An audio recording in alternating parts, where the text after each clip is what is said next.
Bienvenue aux écorchés! Hello! Je suis seul aujourd'hui. Eh oui, c'est juste moi. Euh, on va s'attaquer un petit... après deux épisodes sur les films d'automne qui filent comme l'Halloween, je me suis dit qu'on allait s'attaquer un petit peu à la musique. Bon, le côté... c'est sûr que avec mes goûts à moi, on va se ramasser un petit peu plus dans des choses qui vont vous faire mal aux oreilles. On va vous dévierger les oreilles comme des puffins. Euh, Ça, je voulais pas que ça sonne comme ça, excuse. Mais oui, donc je vais éviter les trames sonores. On s'entend que des trames sonores de films d'horreur qui sont efficaces, il y en a plein. Je vais y aller avec plus des albums plus que des chansons qui fit avec le thème.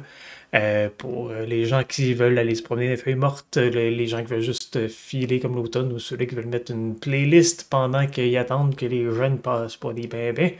Ben c'est ça. On va vous donner, ben je vais vous donner quelques conseils. Je t'ai peut-être parlé au on, mais présentement je suis tout seul. Euh, donc bienvenue.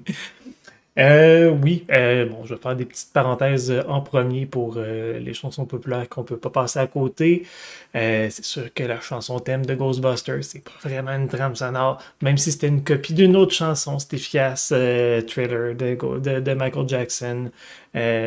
Fashion Zombies d'Aquabats, qui est normalement juste un groupe de ska qui niaise un peu justement les Thriller de Michael Jackson. Il y a même une espèce de petit poème à la fin qui ressemble à celui de Vincent Price à la fin de Thriller, avec un rire un peu moins efficace, bien sûr. Puis, pas une aussi belle moustache non plus de la part du chanteur des Aquabats, mais ça, c'est une autre chose.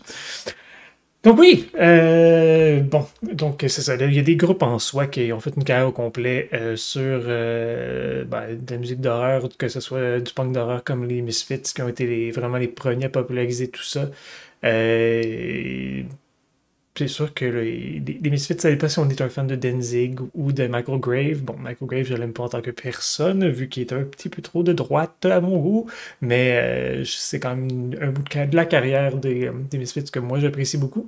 C'est sûr que j'irai peut-être plus avec l'album Famous Monster, si on va avec vraiment des thèmes de films, si on va avec le mood en soi. C'est pour ça que autant que la période de Danzig de Misfits fonctionne bien, puis c'est bon, mais ça parle un peu moins d'horreur. Des fois, ça parle de John F. Kennedy et c'est autre chose.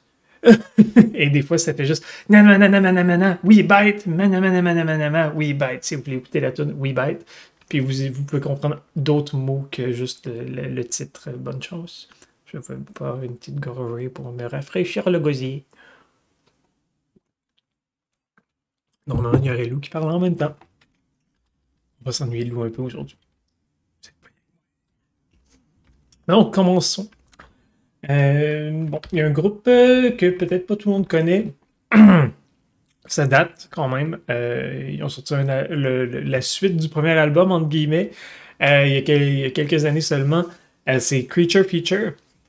De la musique très Tim Burton dans même le visuel du duo sont tout habillés en rayé blanc et noir, les cheveux, tout est méché, bien fait à la aussi et de Benchi.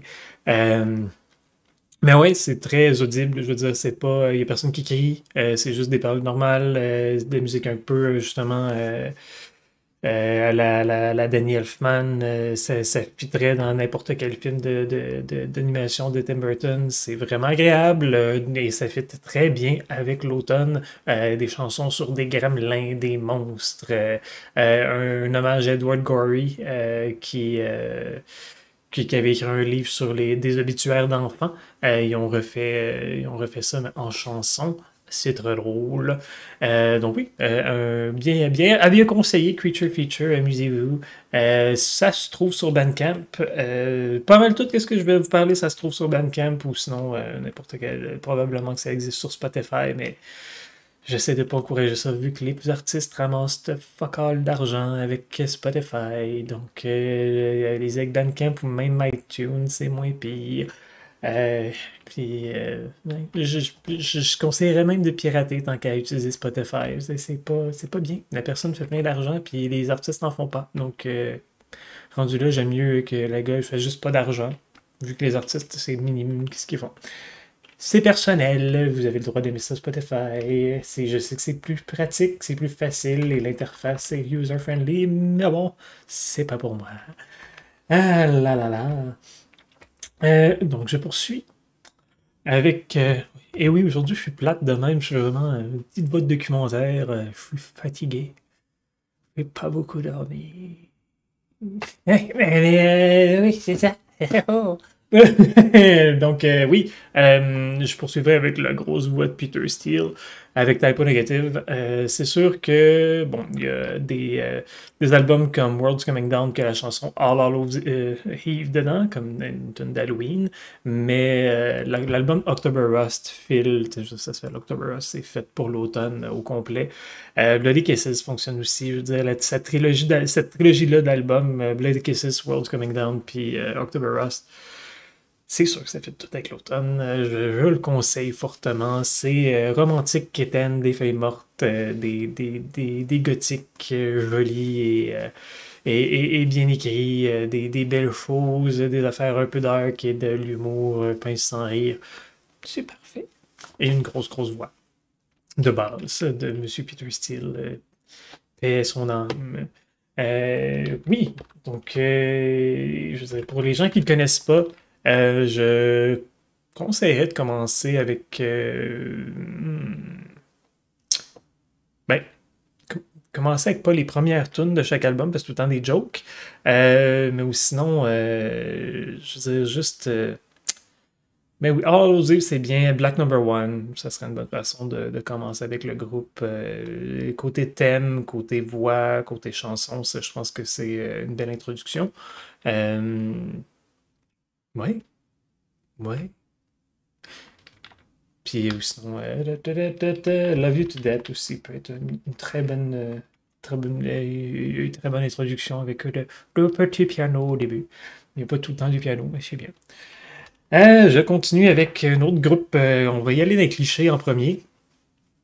Donc, je vais y aller avec un groupe que j'étais grand fan plus jeune, jadis, quand j'avais pas de barbe.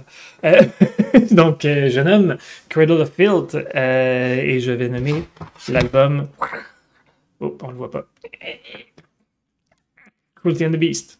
C'est un album concept, un de deux dans la bonne période de Cradle of Filth. Je veux dire, ils ont fait 15 000 albums depuis, mais pour moi, ça arrête au cinquième. Donc, Cruelty and the Beast, album concept 98. C'est tout sur Elizabeth Bathory. Le mood est vraiment bien. Les compositions de guitare sont hallucinantes. C'est sûr que pour les gens qui ne sont pas habitués d'écouter du métal, c'est du charabia parce qu'il crie très aigu et même s'il articule relativement bien, on est facilement capable d'oublier que c'est des vraies paroles. Donc, je le conseille avec le livret de paroles à côté. C'est des magnifiques poèmes.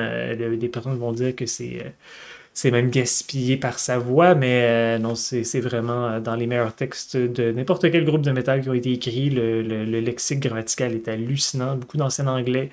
Les références à Elizabeth Bathory, autant que c'est romancé avec un peu de fantaisie, que c'est aussi beaucoup de vrais faits de sa vie.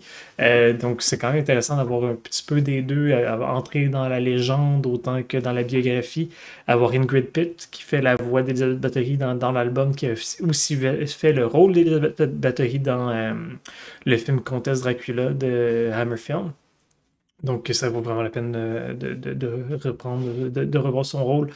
C'est sûr que je conseillerais aussi l'album Million, qui est un album concept sur le film Nightbreed.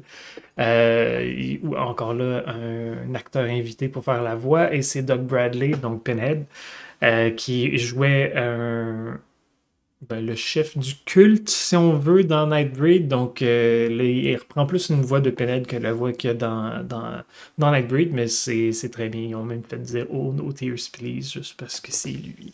Mais oui, c'est très bon. Je dirais pour les gens qui comprennent pas ce que Danny Fielty dit, je conseillerais peut-être plus Million. C'est peut-être l'album où est-ce qu'il a maîtrisé le mieux sa voix. L'articulation est hallucinante. Le range entre les notes aiguës et les notes graves est vraiment bien maîtrisé. Les compositions de guitare sont bonnes. L'orgue est très bien. Mais on vient de changer de drummer. On n'a plus Nicholas Barker qui est à la batterie et on s'en ennuie un peu. Je dirais que c'est peut-être le petit point faible de l'album, ou sinon, c'est quand même dans les meilleurs qu'ils ont fait. Dépendant de ce qu'on aime, bien sûr. Les gens qui sont plus fervents de black metal classique, j'irai avec le premier album, bien sûr. Encore là, avec une chanson qui s'appelle Summer's Dying Fast, qui est faite clairement pour l'automne. Donc oui, excusez-moi, j'espère que le micro est pas trop proche du clavier, que vous m'entendez pas comme taper pendant que je suis juste en train d'enlever les choses que je dis sur ma liste pour pas me répéter 20 000 fois. Continuons. Il faudrait pratiquement une petite musique d'ambiance en arrière. Je trouve que ça serait bien. Je fais un peu de silence, mais j'y ai pas pensé. Trop tard. Désolé. C'est juste moi. Oh! Ce sera pas bien. Je prends une autre gorgée. C'est pas très bon. Oui. Donc oui, je continue avec le groupe Blitzkid dans les excrétions qui sont sorties de les Misfits. Je veux dire, les Misfits sont arrivés au début des années 80, fin 70. Ils ont été longtemps le seul groupe de horror punk qui existait. Il y avait du psychobilly à côté avec des groupes comme Meteors puis The Cramps qui ont inventé un peu le thème et le style en soi. Mais vraiment, le mood, grosse voix de crooner avec du punk, parler d'horreur, parler de gore, c'est vraiment les Misfits qui sont arrivés avec ça, puis ils ont été vraiment seuls dans leur catégorie longtemps. Et à un certain point, mi-90, jusqu'à juste début 2000, là, il y a eu des nouveaux styles de psychobilly puis de punk d'horreur qui sont arrivés. Ça se met de pulluler partout. Puis là, on est avec des groupes comme Blitzkid, que je vais parler un peu. Bon, l'album que je conseillerais, c'est Five Sellers Below, mais ce qui est important aussi, c'est les albums solo du chanteur Argyle Goolsby, qui sont sortis après.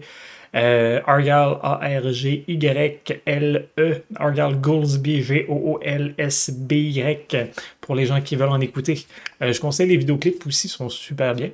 Et je conseillerais l'album Darken Your Doorstep. Oui, et,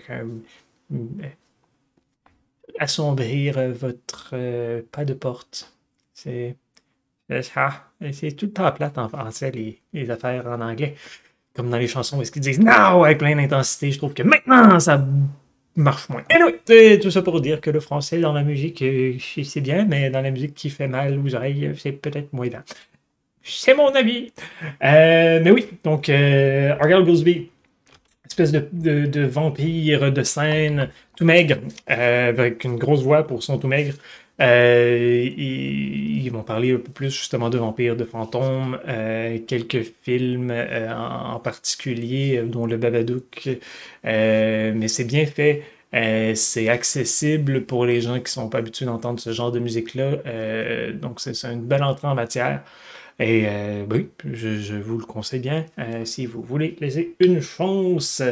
Et en continuant dans ce style-là, mais un peu plus dans le gothabilly, psychobilly, punk, qui ont mixé un petit peu de tout. Les Blood-Sucking Zombies for Outer Space ou les Bizet Fass, si on met juste les premières lettres. Les Bizet Fass. Je dirais avec Monster Mutant Boogie, mais pas mal tous les albums jusqu'à l'album avec Radioactive dessus, que j'ai oublié le titre, je m'excuse. C'était tout bon. C'est qu'il y a beaucoup de riffs qui se répètent, beaucoup de chansons qui se ressemblent beaucoup. Et rendu à Radioactive, c'est quasi du punk pop.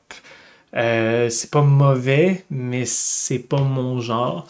Ils ont beaucoup plus de chansons sur des tueurs en série. Par contre, à partir de cet album-là, ils ont un album juste de cover avec des chansons de Nail aussi, qui est vraiment bizarre, mais c'est bien. Ils ont un album acoustique qui est super bon aussi. Ils ont vraiment fait beaucoup de choses. Ça fait plus que 10 ans. Ça doit faire 20 ans qu'ils roulent. Et c'est vraiment bien. Ils ont eu beaucoup de périodes différente dans ce qu'il faisait. La contrebasse sonne très bien, ça claque. Le chanteur a une bonne voix. Ils ont fait aussi beaucoup de chansons en allemand vu d'où ils viennent. Non, c'est intéressant. Oui, ben, je vais essayer de passer outre juste des groupes de horror punk. Je veux dire, c'est ça qu'ils font. Ils parlent d'horreur. Mais je vais aller avec mes préférés quand même en commençant. Il y a le band The Crimson Ghosts qui sont assez indépendants. Ils ont beaucoup recordé eux-mêmes. La guitare peut être très dissonante dans les premiers albums vu un manque de qualité de mastering. C'est pas mauvais pour autant, mais je pense que ça plaît pas à tout le monde. Il y a beaucoup de gens que je connais qui ont un peu de misère avec les premiers albums. Le dernier vient. Yet Not Human.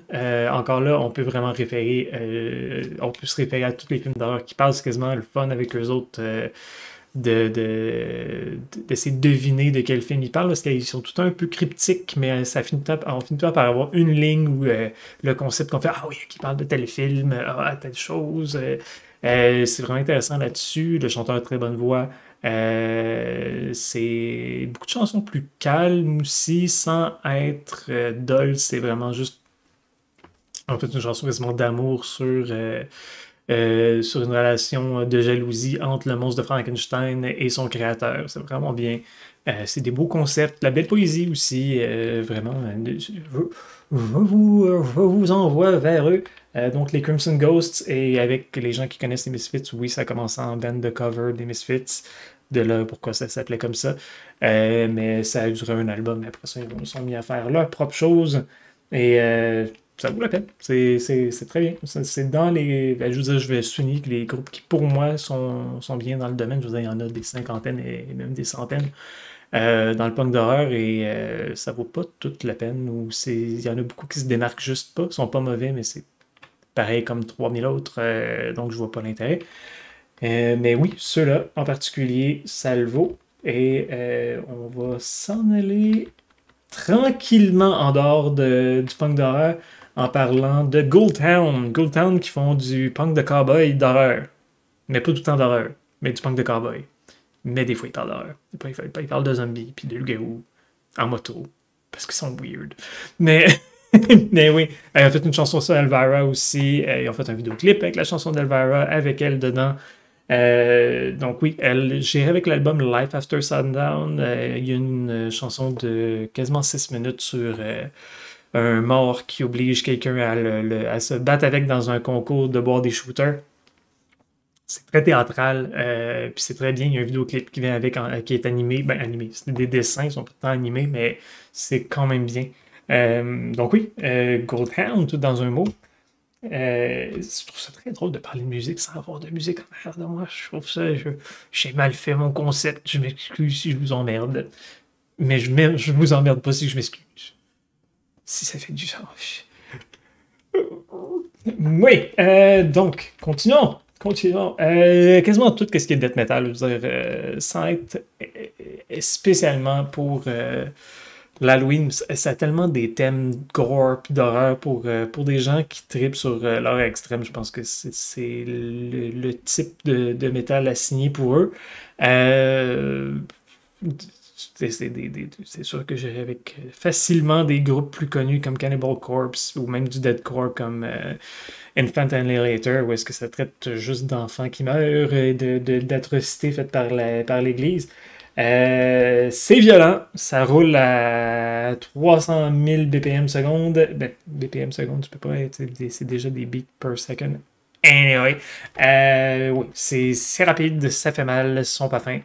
Mais comme je disais, c'est pas nécessairement le concept qui fait l'Halloween, mais pour les fans d'horreur qui s'en sacent d'Halloween, je pense que ça vaut la peine pour eux de visiter ça, mais ils sont pas fans d'horreur, quitte à juste lire les paroles. Je pense que ça peut faire la job. Bon, je vais aller en crescendo. Bon, tu sais, des termes de musique, c'est de ça qu'on parle. Oui, tantôt je disais le psychobilly avant que ça soit repopularisé, c'était The Meteors et The Cramps. The Cramps. Même si pas toutes les chansons vont avec le mood, puis que c'est pas tout le temps des trips d'horreur, Ça parle beaucoup bon, ça parle beaucoup de niaiseries, de BDSM, de filles rebelles, des choses comme ça. Et l'album Big Beat to Badville, ça serait mon choix, c'est un de mes préférés. C'est juste un mood de fun. Si vous marchez dans des feuilles mortes avec du The Cramps dans les oreilles, je vous garantis que vous allez avoir du plaisir. Donc oui, vous allez chanter avec un écureuil peut-être, ou qui sait. Donc je vous le souhaite. C'est ça que je voudrais. Oui, donc continuons. Je sais pas écrit dans l'ordre.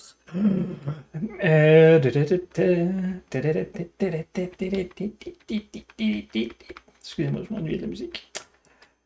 Oui, tout ce qui est aussi le synthwave pour les fans d'horreur des années 80 qui veulent beaucoup de clavier, veulent que ça sonne comme John Carpenter, vous pouvez aller écouter les albums Lost Themes de John Carpenter qui sont parfaits pour ça, qui sont des thèmes de films qui n'ont pas existé. C'est sûr que c'est parfait. Perturbator en général, c'est très bien. Ils ont un peu parti le bal dans la popularité du nouveau synthwave. Le groupe de black metal progressif avant-gardiste est Hell Spirit Noir. Ont fait un album il y a quelques semaines. Ben, ils ont fait un album. Ils ont sorti un album il y a quelques semaines qui est justement dans le synthwave, qui est assez particulier.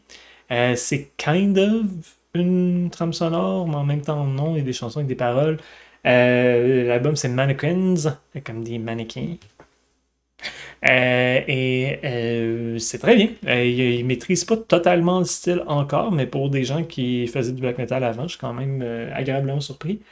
Mais dans ça aussi, j'irai avec Hollywood Burns, qui font beaucoup de chansons de synthwave avec guitare et énormément de thérémine. Ça sonne vraiment tout comme des invasions d'extraterrestres dans les années 30-50.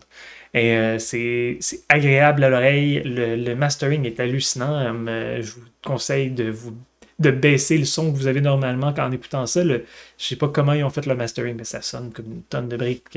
C'est très, très lourd. Ben, pas lourd, mais c'est très clair et très fort. Le volume, il monte juste en changeant pour ces albums-là. L'album Invaders, parfait. D'un bout à l'autre, je le conseille justement d'un bout à l'autre et non pas juste quelques chansons. Ça s'écoute d'un trait et c'est ça. C'est tout simplement ça.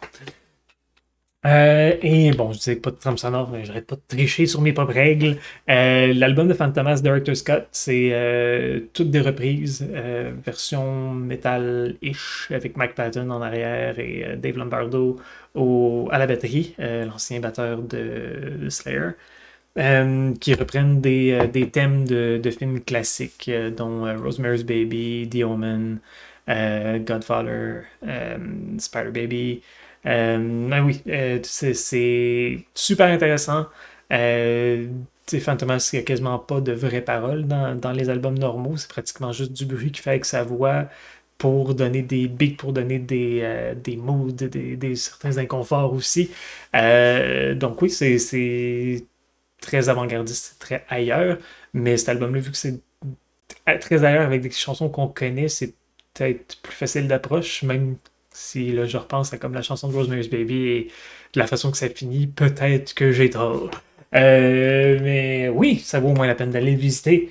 Pour les fans de musique un peu plus vieillot, cabaret, qui aiment les projets d'Amanda Palmer, beaucoup de personnes ne sont pas au courant que Evelyn, ça a été une chose qui a existé. C'était surtout intéressant à voir live, mais l'album est bon quand même. C'était Amanda Palmer et Jason Webley, deux artistes quand même plus indépendants. Amanda Palmer a sa réputation quand même, mais Jason Webley beaucoup moins connu. Qui ont fait un duo ensemble, mais en tant que jumelles siamoises. Donc les deux étaient dans la même robe, avec juste un bras chacun qui sortait de chaque barre et jouait des instruments avec chacun juste une main. C'était pour ça que voir ça en spectacle, c'était vraiment intéressant. C'était voir les capacités de rythme, de synchronisation entre deux artistes séparés qui font juste un personnage. Mais oui, l'album a été super bien masteré. Il y a des apparitions de voix par des personnes comme Weird Al Yankovic, c'est vraiment bizarre. Même des petits interludes pour raconter l'histoire des jumelles siamoises. Je sais plus où est-ce que ça peut se trouver. Par contre, j'ai été chanceux d'avoir l'album directement en allant voir le spectacle, mais je sais pas à quel point c'est encore disponible. Donc, bonne chance. Ils ont fait quelques vidéoclips au moins si vous voulez aller regarder ça. Ils en ont un qui est super intéressant, qui c'est en animation, mais avec de la buée de fenêtre. Donc, je le conseille. Mais oui, c'est encore là, on sent beaucoup je pourrais dire ça, les influences d'Amanda Palmer qui faisait, elle, du punk cabaret avec les Dresden Dolls. Le côté cabaret, le côté années 20 est encore assez présent là-dedans. Même, ça a un petit côté freak show vu les jumelles siamoises, de la façon que c'est amené, même de la façon qu'il était habillé et maquillé. Ça ressemblait beaucoup à ces années-là. Donc, laissez-vous transporter dans une autre époque pour cet automne. Je continue, pas oublier. Euh, Ou sinon, bon, tantôt je parlais de Creature et de Danny Elfman. N'oublions pas que Danny Elfman, c'est un musicien, mais qui fait pas juste des trames sonores. Il était aussi dans Oingo Bongo, ou Oingo Boingo, excusez-moi. J'ai oublié le I dans Boingo. L'album Deadman's Party s'y apprêtait très bien à l'Halloween, mais beaucoup de chansons fit. C'est tellement plus étrange que le monde pense. Déjà que le monde pense que Oingo Bongo, c'est bizarre. C'est encore plus étrange qu'on pense. Si vous prenez le temps de lire les paroles ou d'écouter les paroles, c'est souvent la première personne. Il se met souvent dans les pétalons de gens un peu tout croche. C'est malaisant, mais vraiment le fun en même temps, puis ça dénonce certaines choses en parlant au jeu. Ce que j'aime, j'aille pas. À la place de tout ça pointer du doigt, des fois se mettre dans la peau du personnage qu'on n'aime pas, ça peut ajouter beaucoup. Euh, Puis oui, c'est cet album-là en particulier, mais le groupe en général, je veux dire, le monde, ils ont juste oublié, puis ça devrait pas. Je veux dire, il y a tellement de groupes qui ont été inspirés par Oingo Boingo, qui ont souvent été inspirés par Devo aussi, puis même un peu Mike Patton plus tard dans l'histoire, mais oui, c'est les artistes avant-gardistes un peu drôles, avec des looks un peu étranges. Je veux dire, Danny Elfman n'est pas tant un look étrange, il est juste étrange lui-même.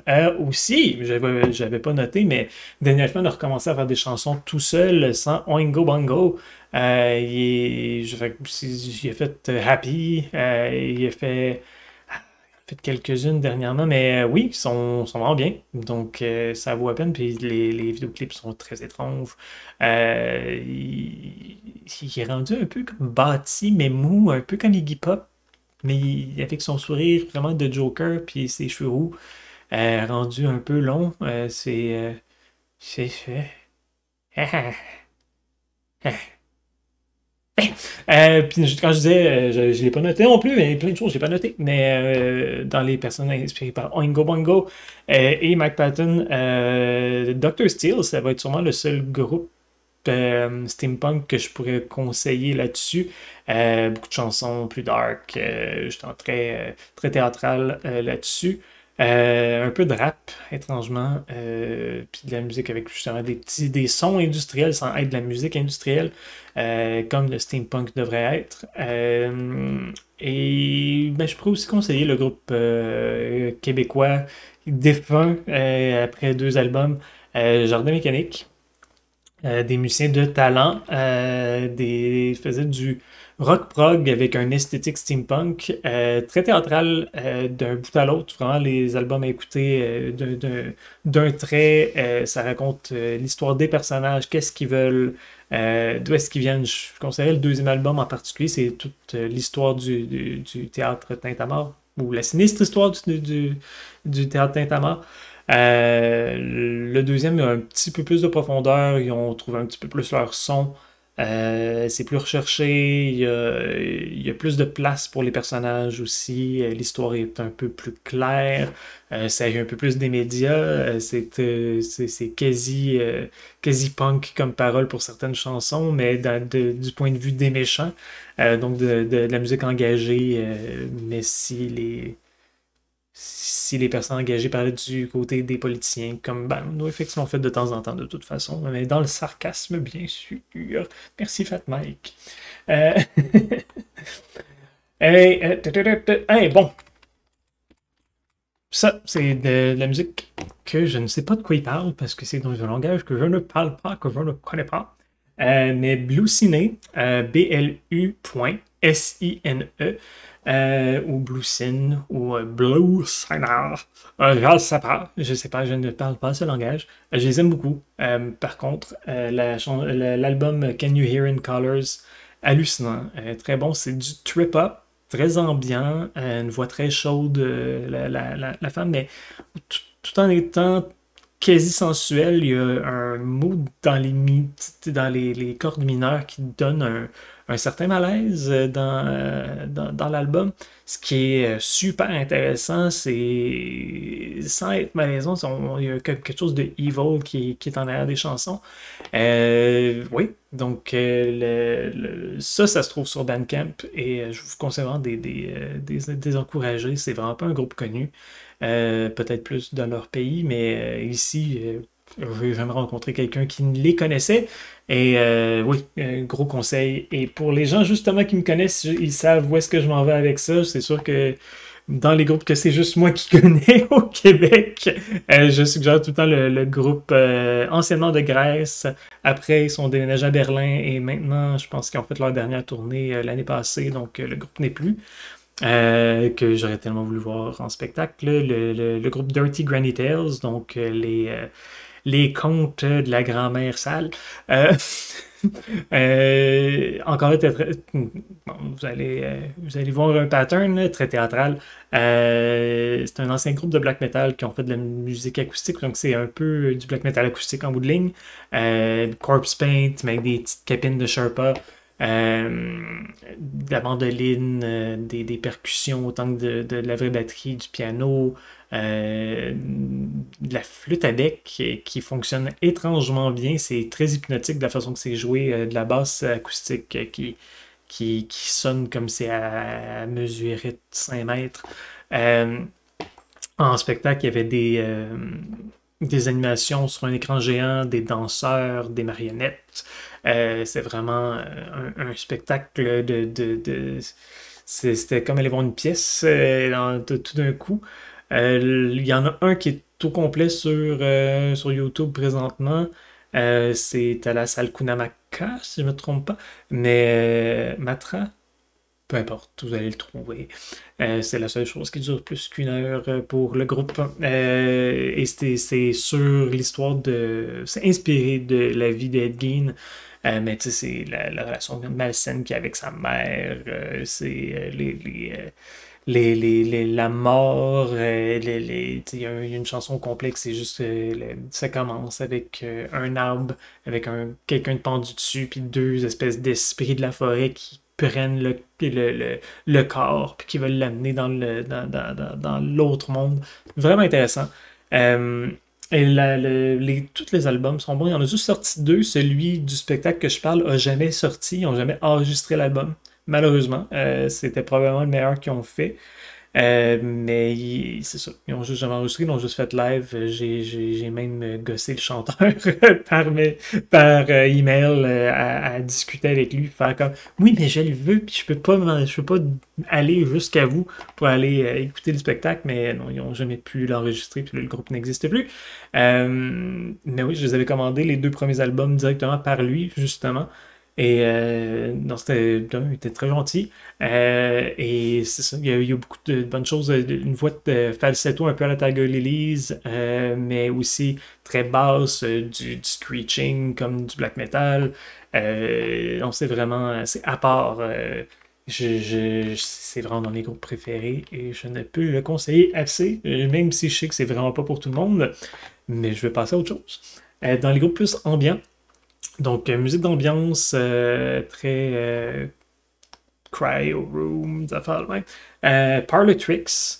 Euh, c'est tellement bien que des fois on oublie que ça joue jusqu'à temps qu'il y ait comme une note une note en particulier ou un son étrange qui pop, puis là on a peur tout d'un coup en oubliant que c'est nous-mêmes qui nous ont fait peur en mettant notre propre musique.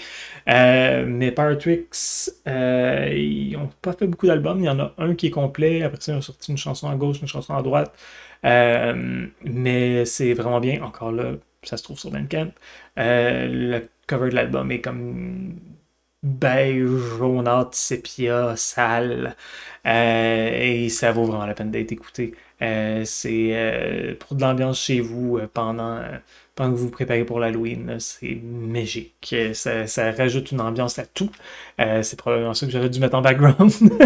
Mais oui, c'est vraiment bien. C'est seulement instrumental, il n'y a pas de parole. Et ça vaut la peine. Je commence à quasiment déjà être à court d'albums ou de groupes. De groupes, oui, des groupes. Je vais essayer de donner quelques groupes français. Worm Food, donc Mange Vert, comme ils ont voulu appeler ça, mais c'est surtout le dernier album, L'Envers, et moins. Ils ont commencé leur carrière avec des chansons plus dans l'ironie, de l'humour noir.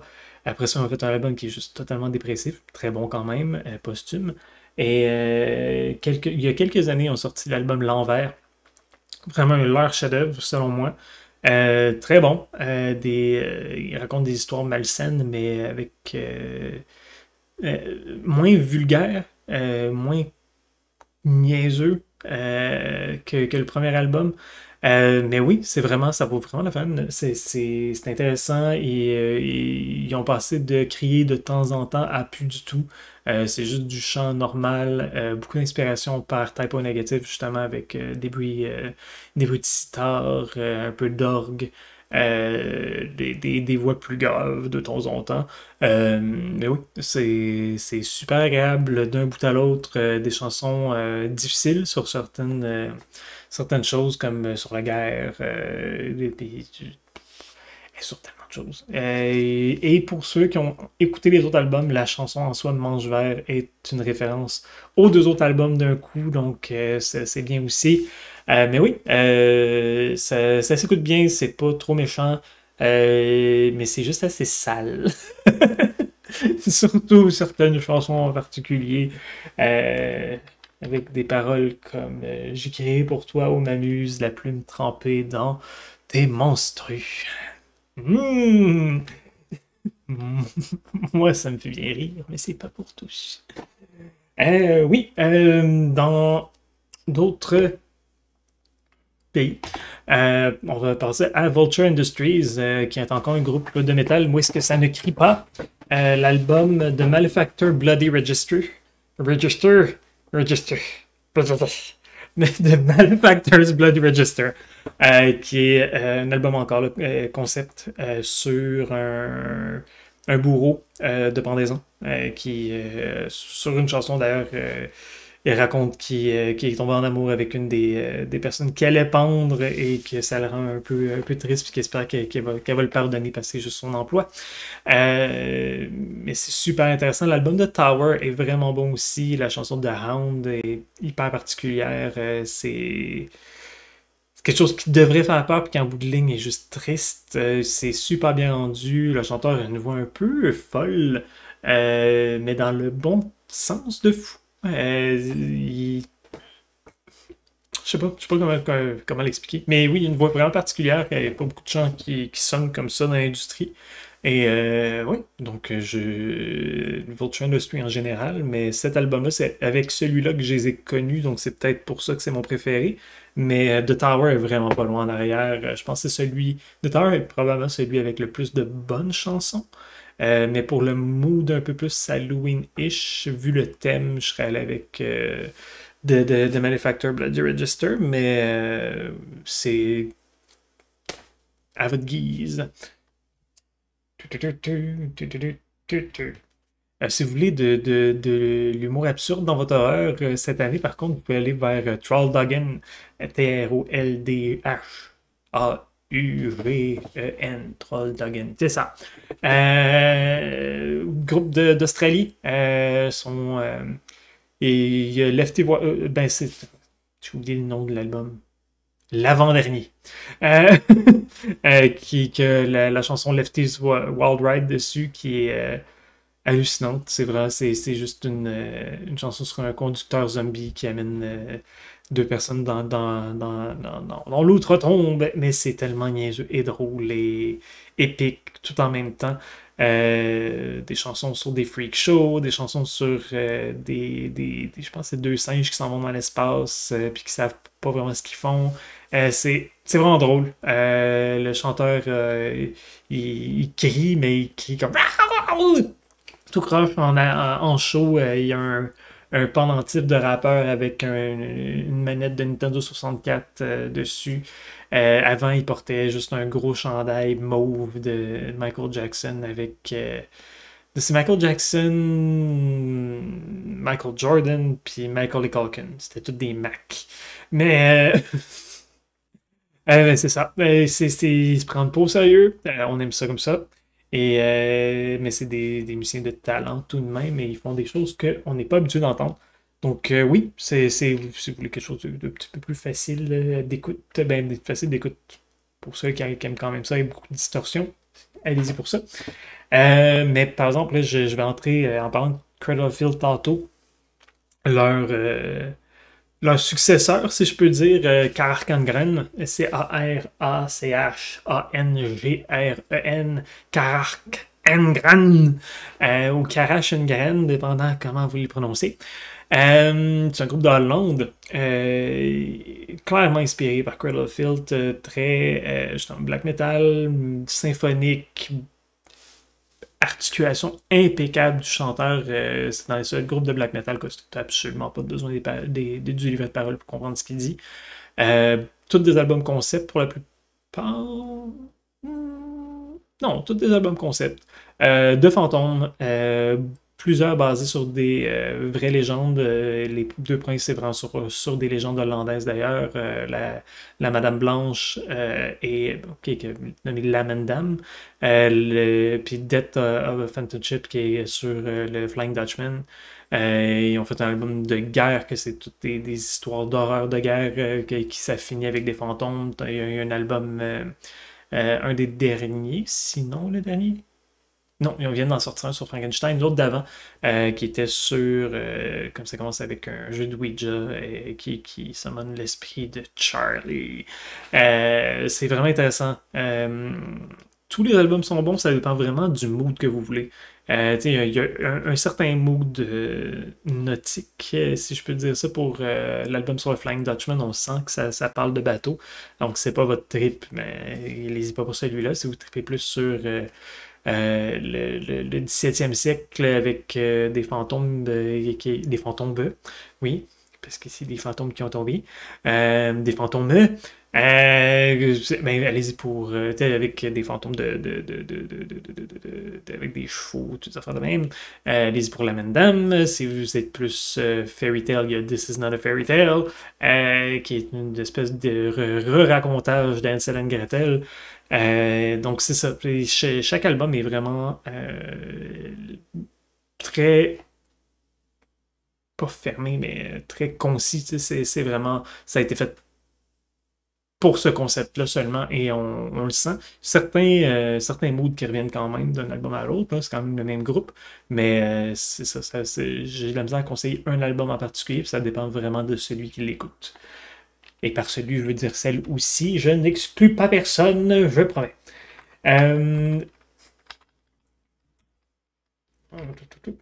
Rentrons dans le culte, pas longtemps. Le... le groupe Rotting Christ, que j'étais pas tant un fan avant, ont sorti un album il y a quoi, 6 ans, un peu plus que ça? Je ne sais plus. Qui s'appelle Ritual, qui est un amalgame dans des langues différentes, dans presque toutes les chansons, qui est un recueil de prières, chants cultes, incantations, poèmes sur l'occultisme, dont un par William Blake, un par Charles Baudelaire. C'est hyper intéressant. Il y a un rythme redondant, mais primal, qui revient beaucoup dans beaucoup de chansons, qui donne un mood très, justement, incantation, très... justement, la rythmique, la répétition, ça fait justement très chant, comme du chanting, si je peux dire ça comme ça. C'est vraiment bien. La version de Les Litanies de Satan avait déjà été faite dans le passé par Diamanda Galas, que je suggère, of course, et c'est la voix qui risque de vous faire le plus peur de votre vie, mais en même temps, vous allez sûrement tomber en amour avec. Je l'adore, cette femme. Et c'était particulier de la façon qu'elle l'avait rendu. C'était pas tout croche, mais comme...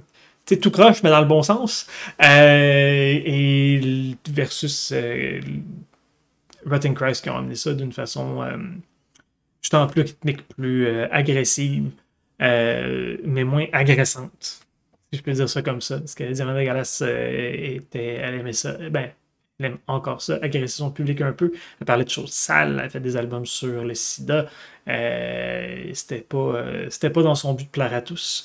Et ça paraît. Donc, mais oui. Donc, je conseille les deux. Je conseille Diamanda Galas, tous ses albums weird. Donc, les Litanies de Satan, qui était son premier, ou The Divine Punishment, des choses comme ça. C'est hallucinant. Des chansons comme I Woke Up and... Woke Up and... quelque chose de Devil. Excusez-moi, j'ai oublié.